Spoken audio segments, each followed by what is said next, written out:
Mr. Louis Domingo and Mr. Benedict de Borja will be on stage at 2:45 to talk about wound ballistics. We'd like to acknowledge the presence of our Task Expo speakers here. We have, of course, the world champion, Mr. Giancarlo Campo, and I see Mr. Louis Domingo around. Hi, DJ Gray, welcome to Task Expo.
Taga-multi lang kasi.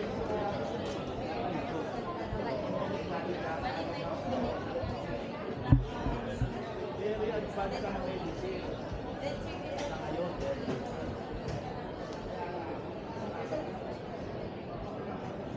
Tactical vest, the usual sir, 10 by 12 naman naman. So, covers.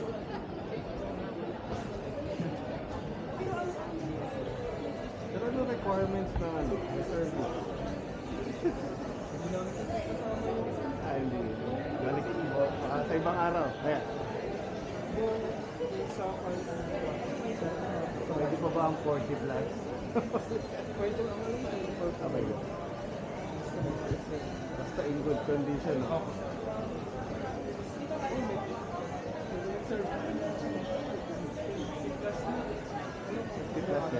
Basta kaya pa. Kaya pa tumakbo. Iligaw sa ano, sa aircraft eh. Sa mga fighter aircraft lang.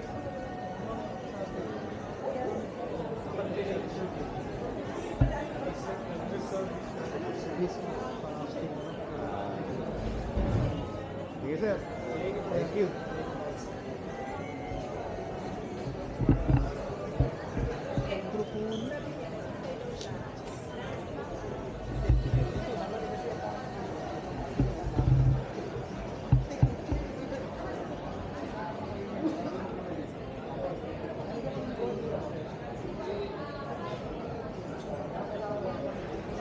Maganda pa president sila.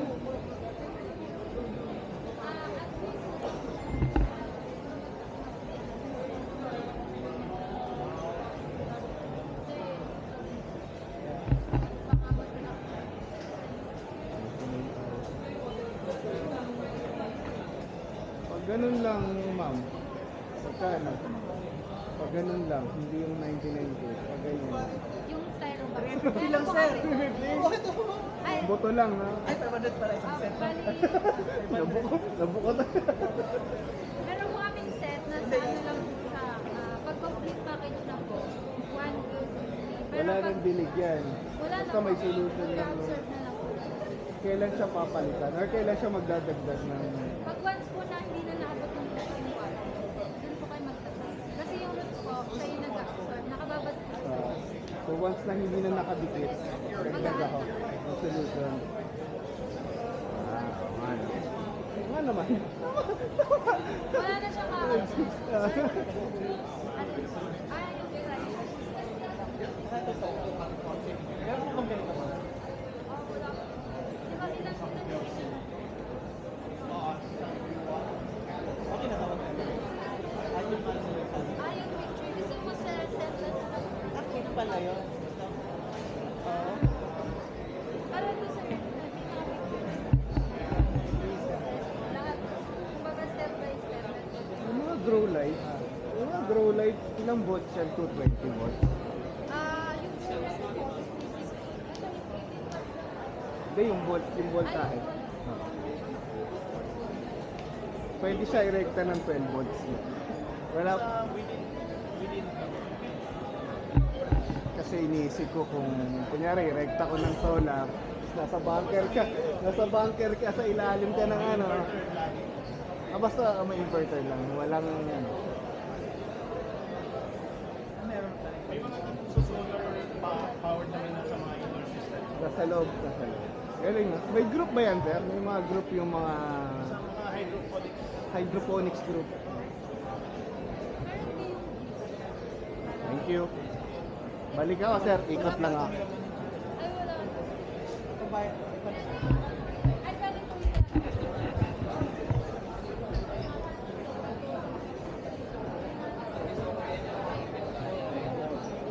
Electric pa kayo na rating dito. May electric pa kayo na rating.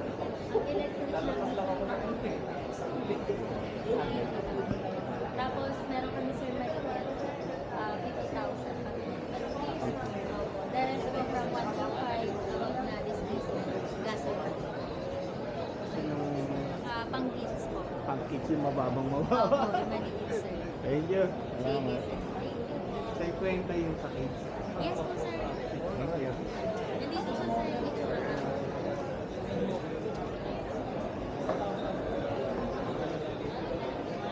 Electric na sir. Sige ba ito? Electric. Tapos yung brand niya sir. 8 volts. Acid fan. Medyo mabigat pa yan. Kung nakalitiyong ion, no? Kung nakalitiyong ion, mas maganda. Thank you. Thank you so much po.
Laging naka-ready, may radyo baterya kahit sa blackout steady. Magtanim ng gulay, mag-ipon ng tubig, survival skills na hindi na matitinag. Kaalaman at tapang yan ang sandata, survival skills para sa kinabukasan natin. Living rappers laging handa, para sa bukas di na magulat pa. Tamang diskarte, wastong kaalaman, kaligtasan natin nasa ating kamay.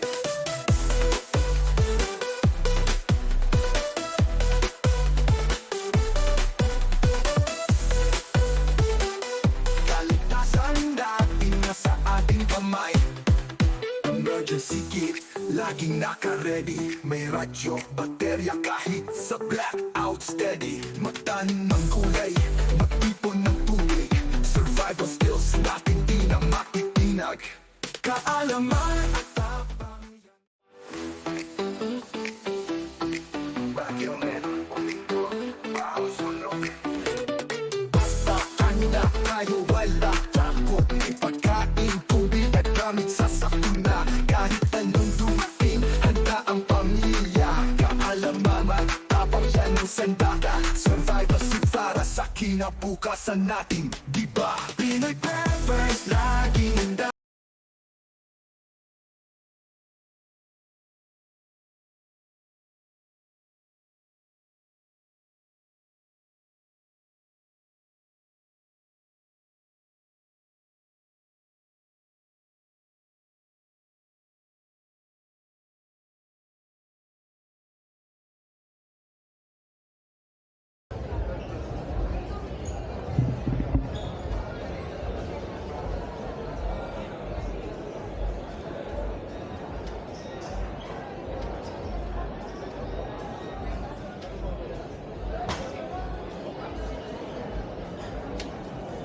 Single set, ito semi-automatic.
Input sa gagawin namin talk ngayon. Yeah. So, ano ba? Before we start, I would like to thank sir, Yeah. both of you for inviting me as your guest. No? Oh, Bilang yes. pinakamakapalumukang guest na ano magsalita kayo sa host ko. Qualified. We're going to be talking about a very significant.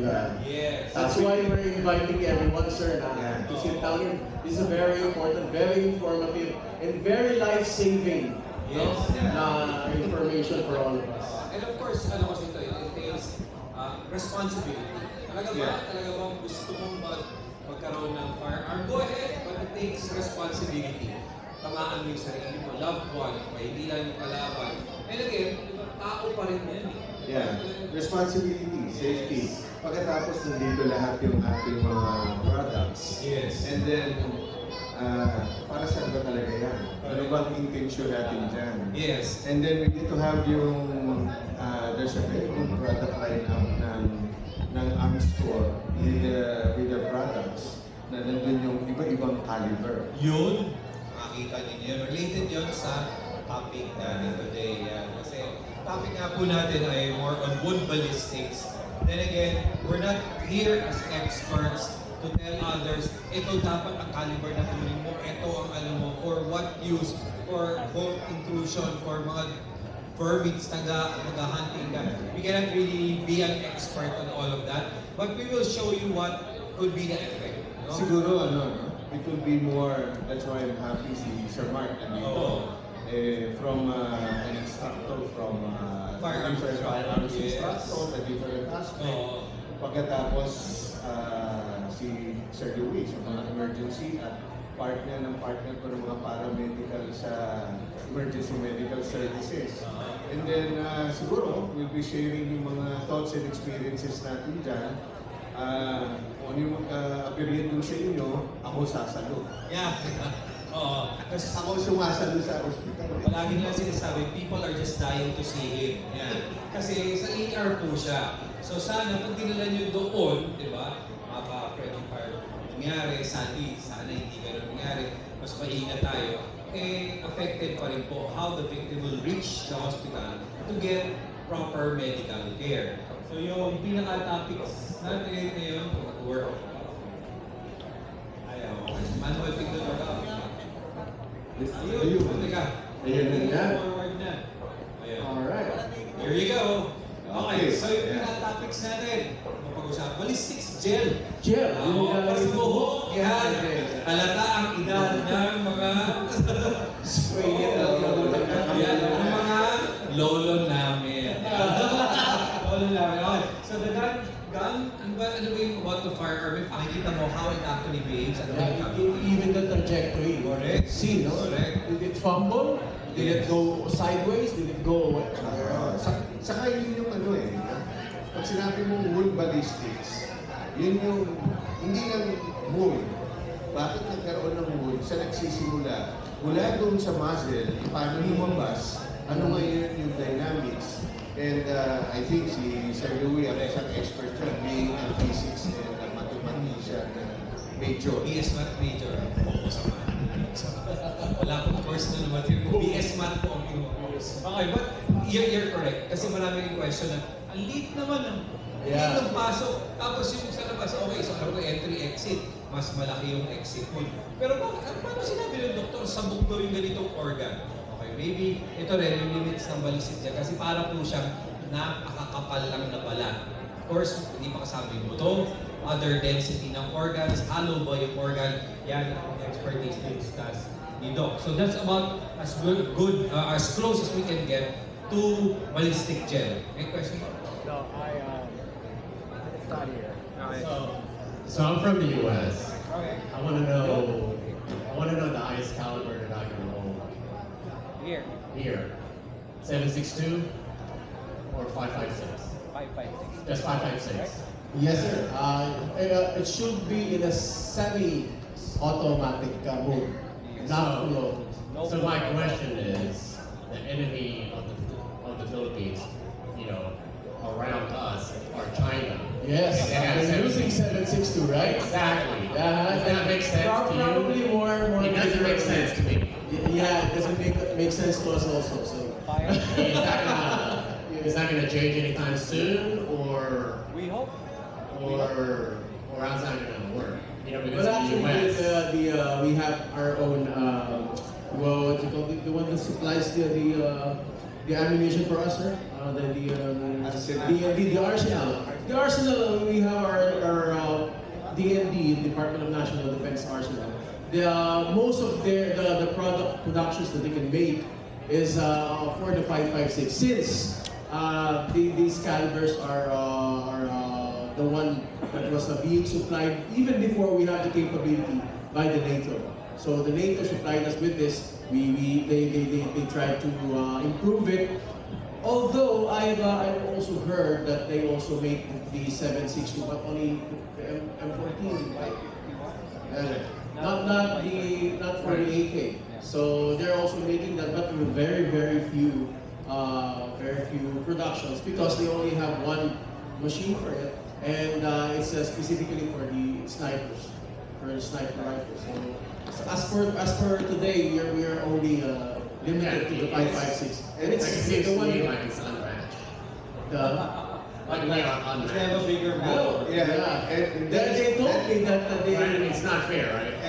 That is exactly what we're trying to address. It really is now. not fair. The one ballistics, given the fact that we're talking about mass velocity, and what we're trying to propose now is aside from the ballistics of that, and we would always be discussing about shot placement, distance, who are we talking about in terms of demographics. So those are the things that we plan to really discuss and let our audience be, because not everyone would be under reserve force, not everybody would be qualified to do this, but 110 million Filipinos.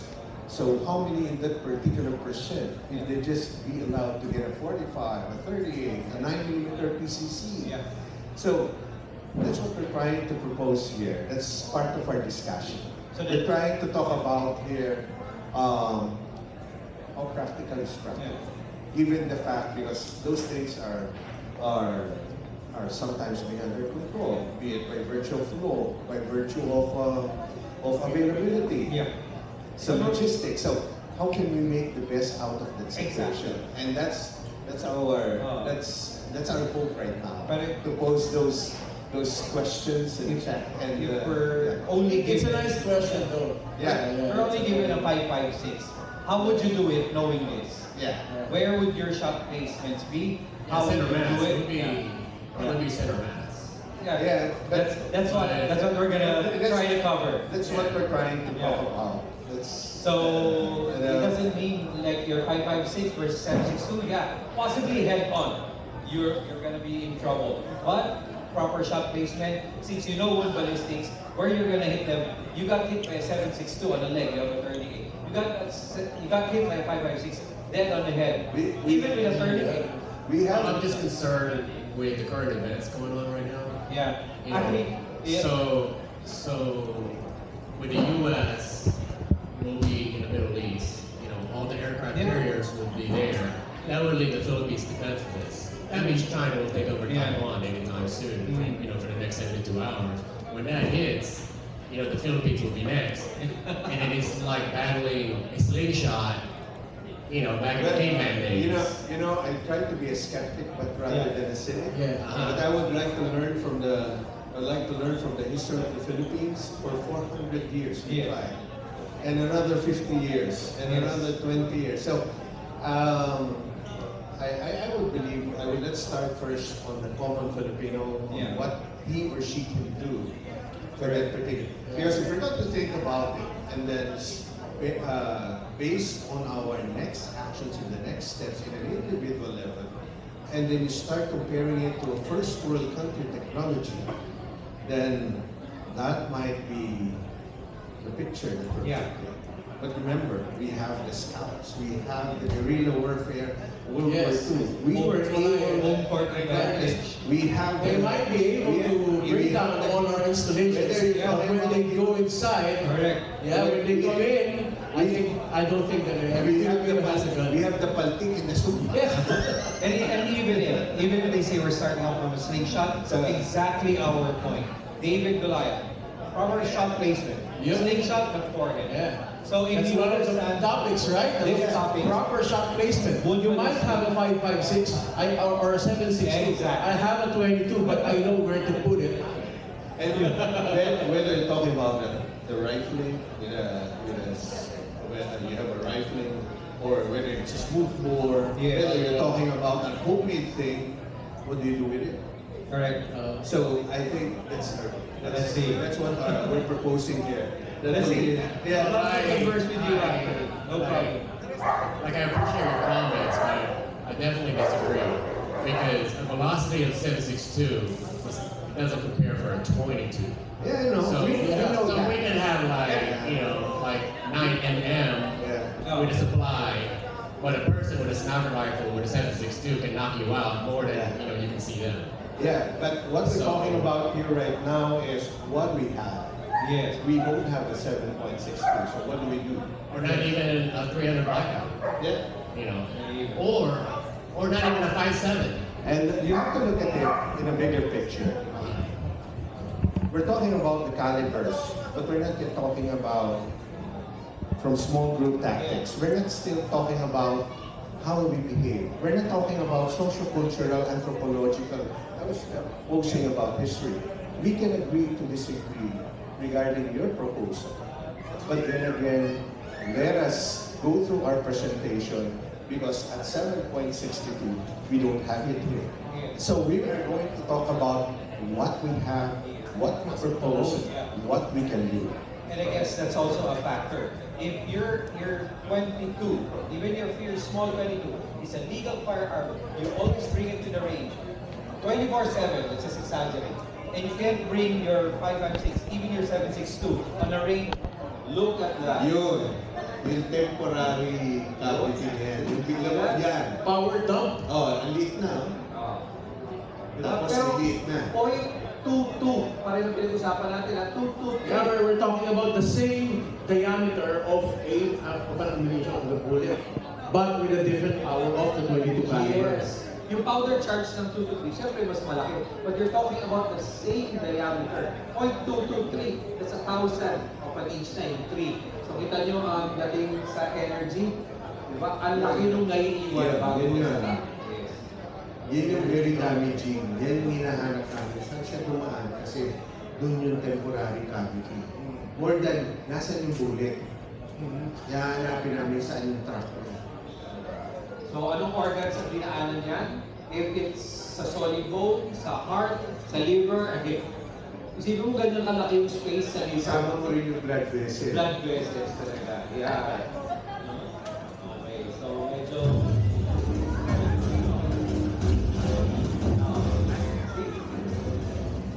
Did it stop ba on the green side? Yes. I'm sorry, entry. Entry yan.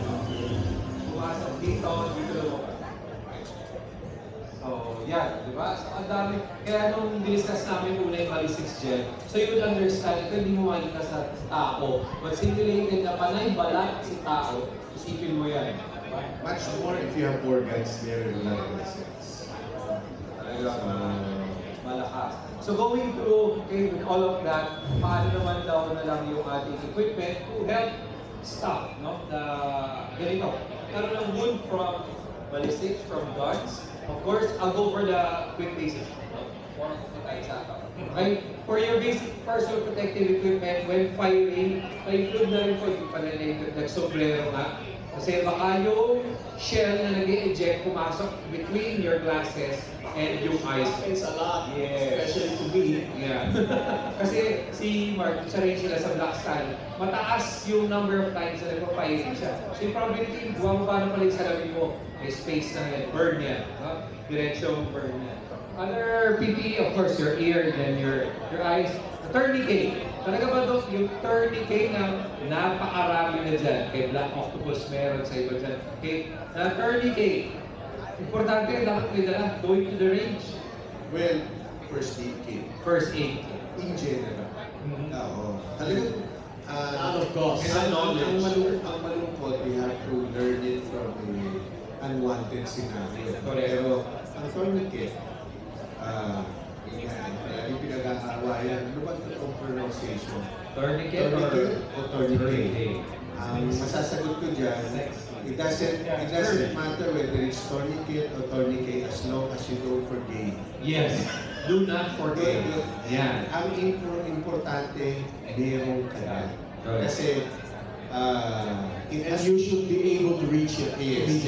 You, unfortunately, because of the commonality now of the past, particularly the war in the Middle East, that has been proven to be very, very helpful in saving lives. Ulit, it's not a permanent thing, ha? Pabayaan doon lang yun hanggang mag-heal. No. Point natin paabutin pa rin sa nearest medical facility. At sila mag-a-adjust at magtatanggal mo. Yes. Diba? Kasi pag oras na Kasi may proper procedure yan. If you buy a tourniquet, you can see a time stamp on it.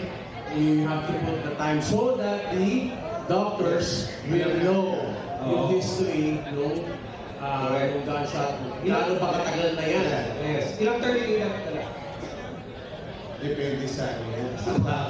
Dapat dalawa. At yung sinasabi ng iba, depende sa presyo. Pero remember, buhay mo to. Ako nga 4 kasi sabi daw yung standard because you have 4 limbs. That's it. And ulit po, no, sad to say, it's sad to say, sana ang maging standard. You bring 4 tourniquets that's going to be used by your bodies on you. Para saan sila magdala. So yung magsabi, pwede na ako sa dalawa. Tandaan niyo po, tinitipid niyo sa rin. Para sa bukas, di na magulat pa. Tamang diskarte, wastong kaalaman. Kaligtasan natin nasa ating kamay. Emergency kit, laging naka-ready.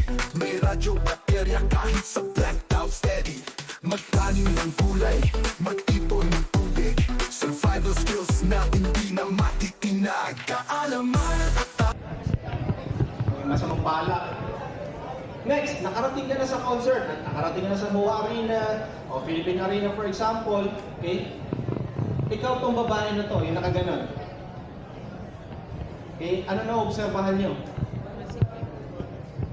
masikip. Tapos yung lalaking ito, hindi natin alam kung nasaan yung kamay. Okay? Baka nananalching na yan, dinudukutan ka na, kinukuha na yung laman ng bag mo. Okay? So those are the possible things. Pero dito sa part na to, lahat yan VIP, di ba? Magkano binayad? For example, 10,000, 15,000. And then yung mentality mo, dahil feeling mo pare-pares naman kayo ng estado sa buhay, okay? Carefree ka. Carefree ka. Oh, hi. You're from where? Oh, Ateneo? Oh, alright. Diba? Ingwisan kayo dyan or exchanging ano kayo, convo. Pero hindi mo alam, okay? Para kagaya nito, yung nakataas yung kamay, no? Yung pa-party-party yan. Okay? Very carefree tong guy na to. So hindi niya alam, baka itong mga to nakapaligid sa kanya, yung mga yan, eh maaring sindikato. At ayun yung team leader. Kunin nyo na. Kita ko, ganda ng cellphone yan, bagong-bago. Okay? So nagbago yung mindset ng tao na kanina na bumabiyahe ka pa lang sa kalye na may sumusunod sa'yo. Teka, delikado to. Okay? Delikado to. Pero ngayon nandiyan na sa venue, okay ka lang.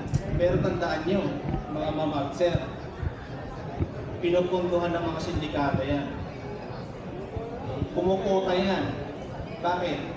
Kasi ang dami nila may report. Bilang ako, event medic. Sir, nahablit sa akin yung phone ko. Sir, nawawala yung ganito ko. Sir, yung wallet ko nawawala. Medic kami ha, kami pinagtatanungan. Para kami naging information center. Okay? So, ibig sabihin, talamak yan. Talamak yan. Nangyayari yan. Okay? So, ito, bagong-bagong balita. Okay? Remember, crowds can kill you. Okay? Oh, from Manila Standard. Ito yung uwian. Okay?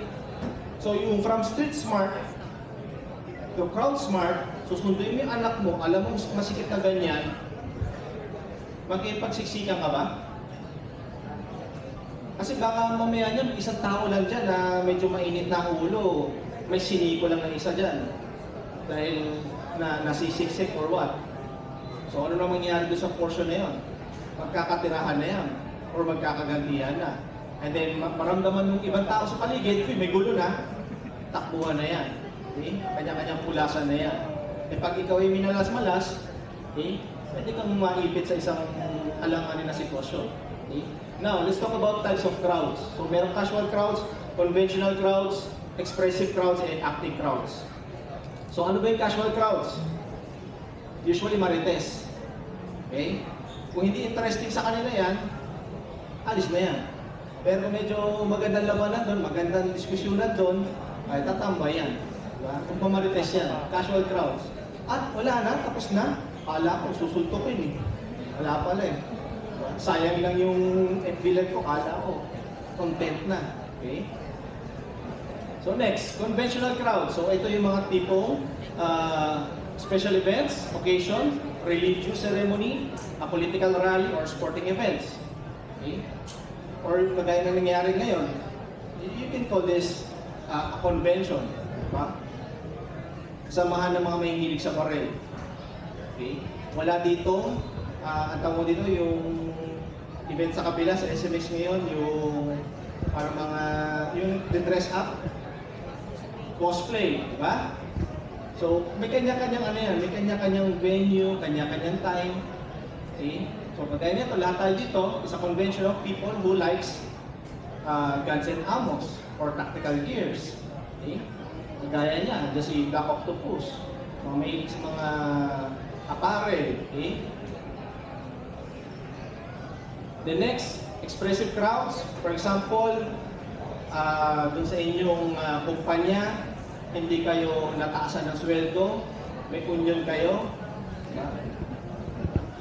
or meron naman kayong sitwasyon na merong namatay sa hazing, namatay na hindi magandang paraan, humihingi kayo ng hustisya. Yun nga lang to a point na gusto nyo makuha yung hustisya, halos andyan na yung parang, ano yun, nagdadamog na kayo. Minsan nag-ahabis na kayo ng lamesa, nakukuha, o gusto niya na magsilag na kayo ng ano dyan. Yung parang lang makuha yung attention ng gobyerno, for example. Yan yung mga active, expressive crowds. Then the acting crowds, okay, ito naman yung meron kayong leader, okay? So may sinusunod. Nangyayari yan, madalas yan sa Sandigang Bayan, haba ng Commonwealth, okay? So meron talagang leader. Minsan umihigop ng yun, Coke float ng McDonald's, okay? Yung leader na yun. Okay? So now, how to tell if a crowd is dangerously dense? Okay? Wait lang ha, kunin ko lang yung props ko dito. For lethal force, because of course, we're all here, we have handgun. You should have.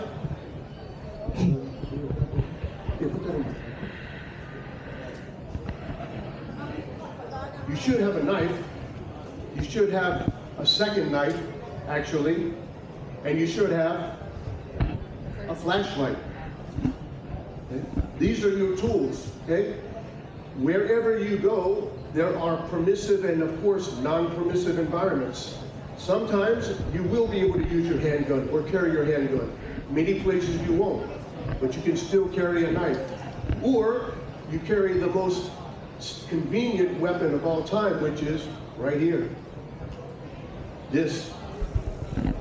These girls can kill you with this ballpoint pen because this is all that you need to protect yourself. Because remember, if you don't have the capability for lethal force, you do not have the ability to protect yourself. But this is all you need, and you carry it every day. Now, where does this come from? Well, this comes from Filipino martial art, okay? Not self-defense. Self-defense is blocking. Self-defense is waiting to be attacked, and that never works, okay? Most martial arts today, people ask me, what should we train? I tell them, don't train martial art.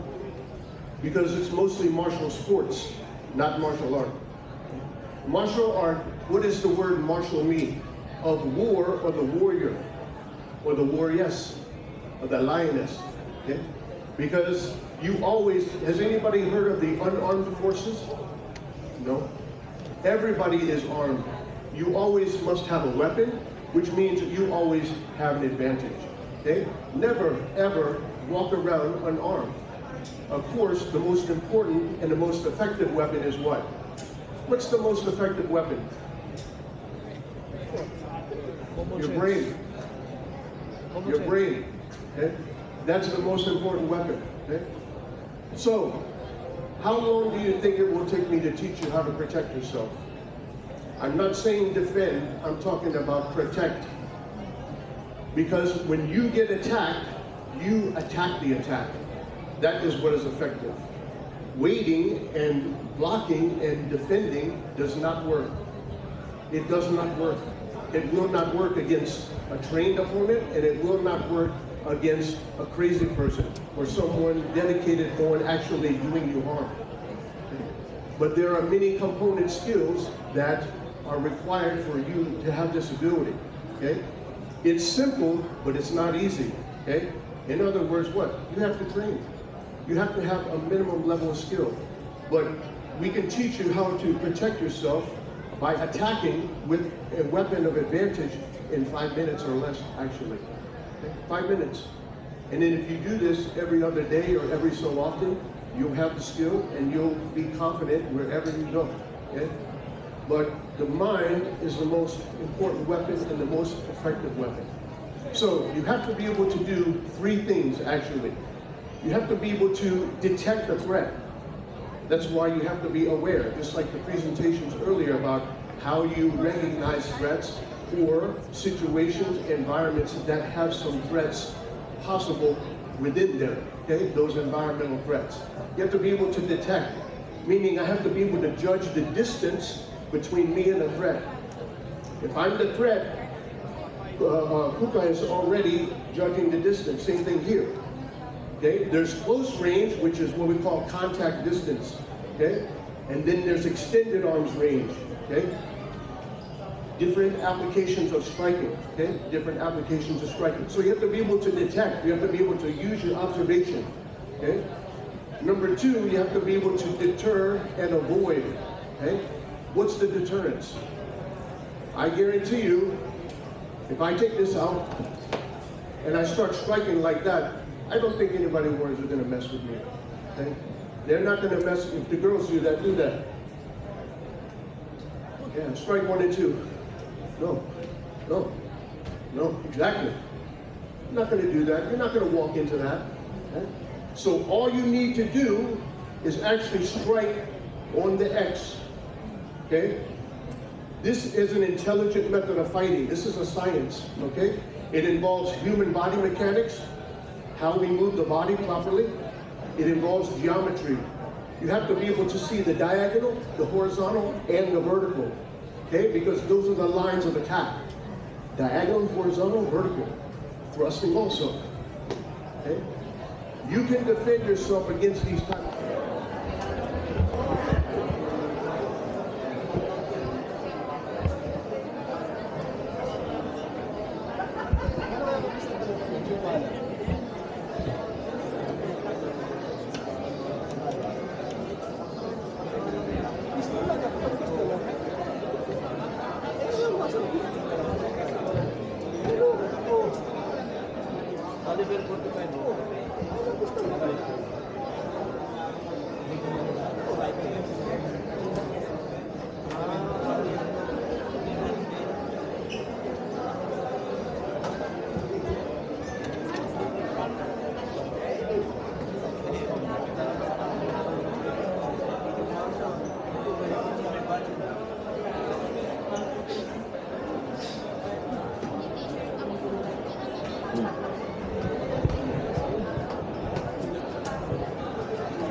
tuboy, sinasabi na. Tuboy na sa sandal.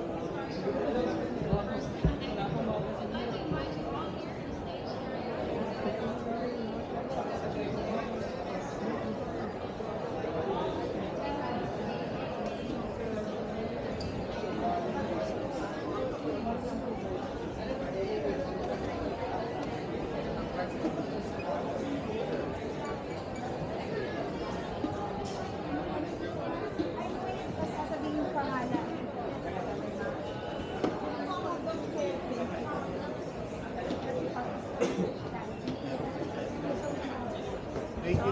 Pa po na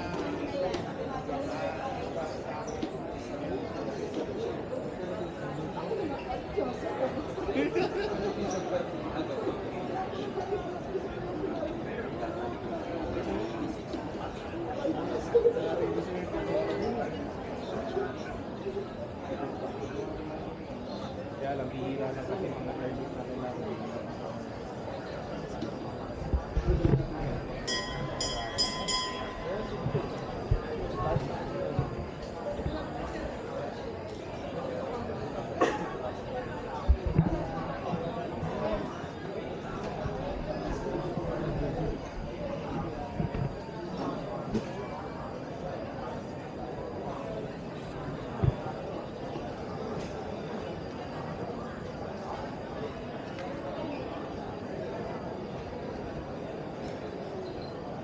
Nag-talk na kayo ng day 1, no? Tama ba? Kailan sunod? Day 2. Day 2. Kailan sunod? Tomorrow po. Bukas. Wala ako kahapon. Ano to? Pagkain talaga? Opo. With dressing lang. 100. Balik ako rito mamaya.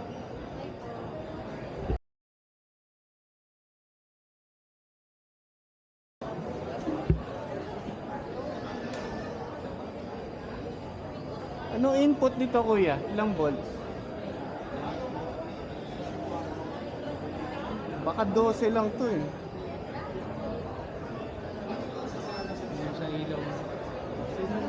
Watch daw po si ano namin 15 watts. Ano yung watts? Kasi usually to. Kasi nangyari car battery 5 volts lang. Ang baba. Anyway, mas okay yun. No? Oo. I mean, kung may car battery ka na 12 volts, may step down lang, papunta ng 5, pwede na. Okay, USB lang pala, USB to.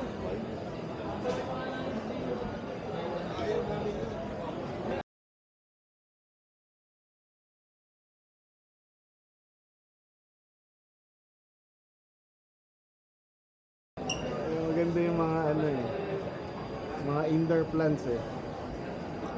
Lettuce lang ba yung kayang i-ano ng system? Pwede rin po yung mga pechay. Carrots, pwede ba yung carrot? Carrots po. Nakalubog. Ibang Nakalubog system na po. Ay, Hindi ibang na siya pwede po dito sa system. Anyway, i-discuss naman yata yan dun sa ano. Or pwede na lang magtanong. Yes, Tanong na lang. mag-ask po kayo. Sasagot naman po sa sunod. Yung ganitong 1 liter, gaano katagal yan? Pag ganito sir, depende pa rin po kasi Oo nga kung pala, gaano kung malakas kadaming sumipsip. water. Tama. Like halimbawa po, ito 10 liters po yung water. 1.5 ml po kasi siya per liter. So, times lang po si 1.5 sa 1 liter of water. Sa kung may 10 kayo, 10 times 1. Siguro, kung ganun lang po kadaming water, mga nasa 6 months po ang pinag-water. Kung hindi siya running, kung ganun lang. Stagnant lang po yung water. Oo, okay lang. Opo. So, mas maganda yung... Bali, ito po kasi, Okay, thank you.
Great afternoon, everyone. We'd like to invite you all to join us here in the stage area. Our next speaker is Mr. Paul Teves, aka Pistolerong Pinoy, and his topic for today is about choosing your first firearm. Thank you. Balik ako ah. Thank you. All right, at this point, ladies and gentlemen, I'd like to present to you our speaker for today. He is aka Pistolerong Pinoy, goes by the name of Mr. Paul Teves, a retired medtech pala si Sir. Ayan, choosing your first firearm, ladies and gentlemen. Let's give it up for Mr. Paul Teves. Come on, show some love. Good afternoon po sa inyo lahat. Good afternoon po mga fellow gun enthusiasts. Una, syempre, magpapakilala muna po ako. Ako po si Mr. Paul Teves. At mas kilala po sa social media bilang si Pistolerong Pinoy. And nagpapasalamat din po ako sa organizers po ng Tax Expo at binigyan po tayo ng pagkakataon para makapag-present po, maging inyong guest speaker. At kaya nga nung nabalitaan ko na mag-guest speaker po ako dito, medyo alam niyo na, kinabahan. Diba? First time eh, diba? Kinabahan. At yung nasa isip ko, ano ba yung pwede ko i-share sa inyo? At isa lang ang naisip ko talaga, no?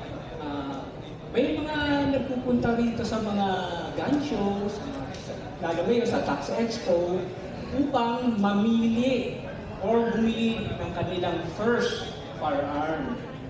So hopefully, itong topic na to ay maging guide po ninyo. Gaya po ng ating title, Choosing Your First Firearm. At kita niyo naman si ate, di ba? Ang daming pagpipilian. Okay, daming mga brand. Isa lang yung tanong, alin kaya dito? Kaya sana, maging guide po natin itong aking magiging topic. Okay, why is this matter? Bakit napaka-importante para sa ating mga first-time na gun owner? Unang-una, number one, firearms are a serious responsibility. Importante yan, totoo yan. Kasi pagmamayari ng baril ay isang seryosong responsibilidad. Hindi po yung katulad ng mga ibang bagay na kapag binili po ninyo, pwede na lang ninyo iwan sa tabi. Pagmamayari ng baril, seryoso yan. Kailangan full responsibility po ninyo. Sabi nga ng iba, no? Till death do us part daw. Okay. Number two, choosing the right one improves safety, confidence, and utility. So, probably yung pipiliin po natin ay makakasiguro po kayo na, okay, ligtas gamitin at meron kayong confident na paano po ito gamitin. So, number three, avoid costly or dangerous mistakes as a beginner. Ito yung madalas na medyo nagkakamali yung mga first-time gun owners eh. Pag pumili kayo ng baril, siyempre, ang pipiliin po ninyo, yung mga alam nyo na kaya po ninyo i-handle. So, iwasan po natin yung magkakamali kayo. Nabili nyo tapos later magsisisi po kayo. Next slide, please. And, ayan. Malimit na tanong sa atin yan eh. Sir, ano ba yung magandang baril na para sa mga first-timer? O, ito na yun. Determine your purpose. Saan po ninyo gagamitin yung mga baril na bibiliin po ninyo? Number one, for self-defense ba? Pambahay? O concealed carry? So, number two, recreational shooting. Ang purpose po ba ninyo ay pupunta sa range weekly at magpiplinking lang kayo at kasama yung mga family po ninyo na pwede kayo mag-target shooting lang po sa firing range. So number 3, hunting. Siguro dito sa Pilipinas, bawal na po ang hunting eh. May batas na po tayo dyan. So ito kasi sa US pwede yun, pero dito sa Pilipinas hindi na. Okay, number 4, competition. So bumili ba kayo ng baril eh para sumali kayo sa mga IPSC matches, mga competition matches. And number 5, collection or interest. Kaya ba kayo bumili ng mga baril ay para pang collection. Yan. Isa sa mga purpose yan, gusto ko lang i-display. Makita lang ng mga friends ko, may mga marami akong baril. Yan. Sa pamilya ko, consider ninyo, anong types ng baril na gusto po ninyo or pipiliin po ninyo. So, pwedeng handgun. Sa handgun, meron tayong mga pistols, meron tayong mga revolvers. Sa rifle, meron tayong mga bolt action, semi-auto. Number 3, shotgun naman. Sa shotgun, meron tayong mga pump, semi-auto, or break action. So dito sa slides na to, pinapakita lang po dito ay may mga varieties ng mga firearm na pwede po ninyong piliin. Ito ngayon, key factors to consider. Okay? Ito yung mga i-consider ninyo eh. Kasi pagka mamimili kayo ng mga first firearm nyo, lalo sa mga beginners, number 1, caliber. Recoil, availability, and cost. So caliber, pipiliin po ninyo, ano ba ang gusto ko? 9mm, 45, or 40 Wesson. So sa caliber, titingnan din ninyo yung recoil. Baka naman 411 lang ako, tapos pipiliin ko 44 Magnum. Oh, that's too much, di ba? Hindi yung para sa inyo, mga first gun owner. Sa availability, baka naman yung pipiliin kong caliber eh, hindi naman available sa mga gun store. Sayang lang itong baril na binili ko. So yung pipiliin kong yung caliber, pag nagpunta kayo ng gun store, sir, meron ba kayong mga 9mm? Ay, marami kami, pipili na lang kayo. Yan yung tinatawag na availability. And cost. Siyempre, yung caliber na dapat piliin ninyo ay budget friendly. Okay? So, number 2, size and weight. Size and weight ng firearm na pipiliin po ninyo. So, pipiliin po ninyo yung kaya po ninyong hawakan. Baka naman first time gun owner, tapos pipiliin ninyo yung Desert Eagle na malaki, di ba? Hindi pwede, hindi para sa mga first time gun owners yun. So, ergonomics. Sa ergonomics, parang papasok na rin doon yung size and weight. Kasi titignan din nyo yung grip, kaya ba niyo yung hawakan, and yung sight. So sa sight, pwede kayong mamili, gusto po ba ninyo ng stock sight, iron sight, o yung optics. Sa control, dyan pa rin papasok yung size and weight. Baka naman pag sumipa, sobrang pauntog pa kayo, di ba? So, pipiliin po ninyo yung controls, yung kaya po ninyo i-control, yung first firearm po ninyo. Ako, ang first firearm ko ay 1911. So, gano'n naman talaga tayo mga gun enthusiast na nag-uumpisa tayo sa 1911. So, number 4, budget. Ayan na. Dito na papasok yung mga ibang sasabihin nila, ay, mahal naman na itong taril na pipiliin ko. So, dami naman ngayon eh. Dami natin pwede magpilian ng mga budget-friendly ng mga firearms. Namili lang kayo, tingin lang kayo dyan, maraming mga budget-friendly dyan. Oh, ito pa isa. May option kayo. Anong gusto niyo? 22 LR rifles, long rifles. Although sa 22, meron rifle, meron din pistols. Ang good option na sa mga babae, no? Yung iba, pistol ang gusto nila na 22 kasi maliit daw, kaya nila. So sa babae, I think kaya naman yung 9mm. So sa 9mm pistols, yan, ang dami natin variant na pwede pagpilian din. 45 ACP, gaya nga nasabi ko, ang una kong baril ay 1911, which is chambered in 45 ACP. Try before you buy. Isa to sa pinaka-importanting factor. Try before you buy. Okay? Number 1, visit a range with rentals. Yung iba kasi nagsasabi sa akin, Sir, ano maganda? 45mm. Ang lagi kong pinapayo sa kanila, marami namang mga gun rentals sa firing range. Mag-try kayo. Pwede naman kayo mag-rent eh.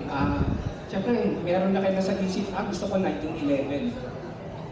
Di mag-rent kayo ng 1911, tingnan ninyo kung kaya ng inyong kakayanan, kung kaya po ninyo yung 1911.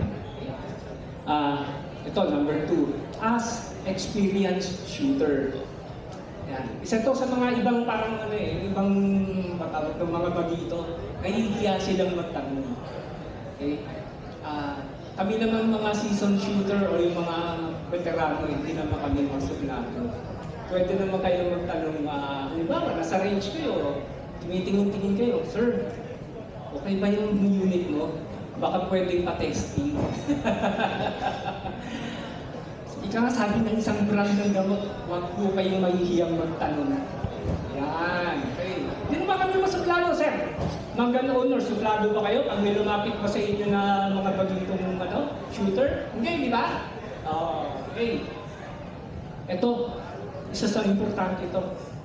Take a basic firearm safety or handling class. Yan. Kasi yung iba, hindi ko naman nila pag bumili ng baril, akala mo expert na eh. Pupunta ng range, pum, puputok ng puputok. Pero tanungin mo, Sir, nag-take ka ba ng firearm safety class? O yung dumaan ka man lang sa yung gun safety seminar? Hindi. Ano ba yun? Okay. Obviously, ang sinasabi ko, marami naman mga firearm class sa Facebook page, okay? Nag-o-offer sila ng mga firearm safety or hunting class. Not necessary na kailangan may baril na kayo. Meron naman silang pinoprovide na mga units para sa mga first-time gun owners. Okay? Number 4, get a feel for different models before committing. Dahil nasabi ko, piliin muna ninyo pistol 9mm, 1911, okay. Tingnan niyo muna, subukan niyo muna ang bawat isa. Tingnan niyo muna, timbangin niyo yung sarili niyo kung para saan yung unit, kung kaya po ba ninyo i-handle. Yan. Next slide, please. Safety comes first. Yan. Okay. Ito yung mga openly na nane-neglect ng mga gun owners. Safety. Yung iba kasi parang medyo veterano na, nawawala na sa isip nila yung gun safety. So, huwag natin makakalimutan yun. Lagi natin tatandaan yung gun safety. Number 1, learn the 4 rules of firearm safety. Alam naman po niyo yung 4 rules of gun safety, di ba? Kung baga sa 10 commandments, ito naman ang 4 commandments ng isang gun owner. Huwag yung kakalimutan yun. Napaka-importante yun. And proper storage. Kung may baril na kayo, may firearm na kayo, naiuwi na niyo sa bahay, be sure na mag-invest din kayo sa mga locks, sa mga safes, and pinaka-importante dyan, hindi accessible po ng mga bata. Kumbaga sa gamot keep out of the reach of children. Yan, ganun. Sa baril ganun din eh. So, huwag tayong magkakaroon ng accidental firing sa bahay. And legal responsibilities. Ito yung ating RA 10591. Not necessarily na i-memorize naman po ninyo yung batas. Kailangan malaman po ninyo kung ano yung batas na nakakapanood para sa ating mga gun owners. Okay? The basic. Yun lang. Yung mga limit ng bala, limit ng ammo, pag-conceal carry. Although meron tayong amendment ng RA 10591, which is the Senate Bill 2895. And yun, kailangan pag lumabas yun, kapisunduhin nyo. Okay? Yung mga importanteng mga parts doon. Okay? Training is not optional. Yan. Training is not optional. It's essential. Gaya ng sabi ko, hindi porket bumili na kayo ng first firearm nyo, ilalagay na lang niyo sa bahay. Go out and train. Okay, once a week pumunta kayo sa mga range. Okay? At para halimbawa, hindi naman natin gusto, no? Nagkaroon ng emergency sa loob ng bahay, alam niyo kung paano i-operate ang inyong alarm. Okay? And speaking of number 3, legal responsibilities, ano? Next slide, please. Ayan, i-advertise ko na rin ang libro ni Doc Lawrence. Malaking bagay yan, alamin po ninyo. Ayan, Gun Law and Armed Defense. Available po siya sa Central Bookstore. Okay. Lazada, available din ba siya? Ay, ito, ayan, meron pala dito. Ayan. Ayan. Actually, binasa ko yun, nangangalahati na ako. Next slide, please. Ayan, final tip na tayo. Mabilis na oras, ano? Final tips. Ito yung mga mabibigay ko sa inyo tips. Don't buy based on looks. Okay? Yung iba, parang pag nakita na naka-display, ganda na ito ah. Sige, ito na lang, pili. Sir, mag-deposit na ako. Okay na. Hindi mo lang nasubukan. Eh, paano pala eh, hindi para sa inyo yung caliber na yun, napakalakas. Yan. Avoid trendy or overly complex models for the first gun. Ano ba yung trendy or overly complex? First time gun owner kayo, gusto niya agad parang race gun. May compensator na, may mga ganun. Ang mapapayo ko, kung kayo ay first time gun owner, basic lang.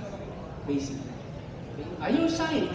Okay, hindi nga kayo marunong pumutok sa iron sight. Gusto ko gawin nyo, naka-red dot agad kayo. Tapos number 3, consider future needs, not just the present. Bumili ako ng baril. Good for 1 month lang yun.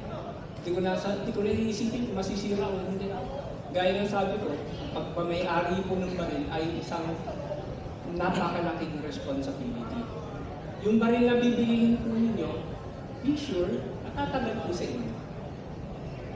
Sabihin matibay, durable, okay, reliable, and ako yung 1911 ko. For example, 1911 ko, which is my first handgun, way back 1997 ko pa nabili, hanggang ngayon buhay pa siya. At naipuputo ko pa sa rematch. Eh, much worse, iwan pa yun. Hindi pala much worse. Yung pinakamatagal ko pala na handgun yun yung 1911. Pero yung first firearm ko talaga ay yung 22 rifle. Nabili ko noong 1990 pa. Hanggang ngayon, pumuputok pa rin. Nagagamit ko pa rin sa range. Ganun ka-reliable. Yung sinasabi na consider future needs. Okay? And number 4. Sandata, survive para sa kinabukasan natin, di ba?